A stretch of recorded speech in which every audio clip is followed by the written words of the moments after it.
warahmatullahi wabarakatuh. Waalaikumsalam warahmatullahi wabarakatuh. Nah, di samping saya sudah ada narasumber yang ingin menceritakan sedikit mengenai tentang warisan ya. Langsung saja ya Pak. Menurut Bapak, mengapa perencanaan warisan itu penting? Ya, menurut saya perencanaan warisan itu sangat penting ya, agar menjaga ketinggian dari konflik keluarga, agar kedepannya juga untuk keluarga itu rukun dan sejahtera. Berarti gitu ya Pak untuk kerukunan warga. Ya. Terus yang kedua, siapa saja yang berhak menjadi ahli waris menurut hukum yang berlaku Pak? Untuk menurut hukum yang berlaku itu banyak akibat ya, banyak faktor. Yang pertama mungkin akibat dari pernikahan, yaitu anak, dan yang kedua yaitu dari faktor keturunan, dari bapak dan kakak, dari faktor ke bawah, ke atas, dan ke samping. Terus permasalahan hukum apa yang sering muncul dalam kasus warisan itu? Ya, untuk lebih permasalahan hukum itu biasanya terjadi ketika ada wasiat. Jadi banyak orang ataupun beberapa orang yang memang masih belum mengerti tentang bagaimana caranya kita melakukan surat wasiat.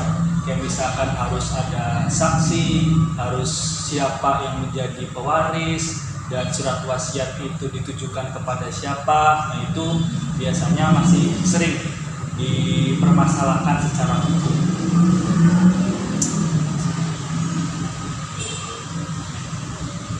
Apakah ada konflik yang sering terjadi dalam keluarga terkait warisan? Ya,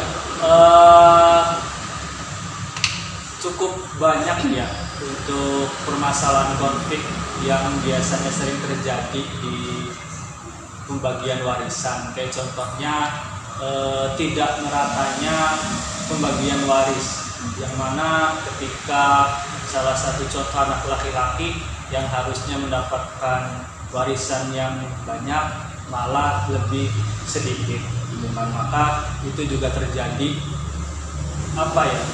hak orang lain itu dialihkan kepada hak yang bukan dia selayaknya. Jadi kurang lebih kayak hak orang lain itu diambil seperti itu. Jadi menimbulkan konflik, dan misalkan tidak rukunnya keluarga, saling bermusuhan antar keluarga seperti itu. Gitu ya Pak. Yang terakhir Pak, apa akibat jika warisan tidak sesuai dengan syariat Islam? Ya, tadi juga sudah dikatakan bahwasanya akibat dari pembagian waris tidak sesuai syariat, yang pertama mengambil hak orang lain, yang kedua bisa menyebabkan tidak rukunnya keluarga, dan juga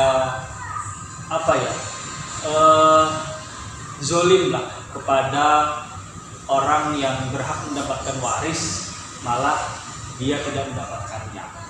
Mungkin seperti itu. Jadi akibatnya ya tadi, bahwasanya kita mengambil hak orang lain yang seharusnya menjadi haknya. Yang kedua ya tidak rukunnya keluarga, dan juga saling bertentangan, bisa jadi saling membunuh, itu juga bisa jadi, dan juga zolim kepada orang yang berhak dan selayaknya mendapatkan waris tersebut. Jadi begitu ya Pak, terkait warisan itu sangat gimana ya, pembagian juga ya seperti itu. Jadi harus sesuai hukum lah, seperti itu. Gitu. Oke Pak, terima kasih sudah menyempatkan waktunya untuk diwawancarai. Mohon maaf ya dari saya kurang-kurangnya. Allahumma fiq ila aqwamit thoriq. Wassalamualaikum warahmatullahi wabarakatuh. Waalaikumsalam warahmatullahi wabarakatuh.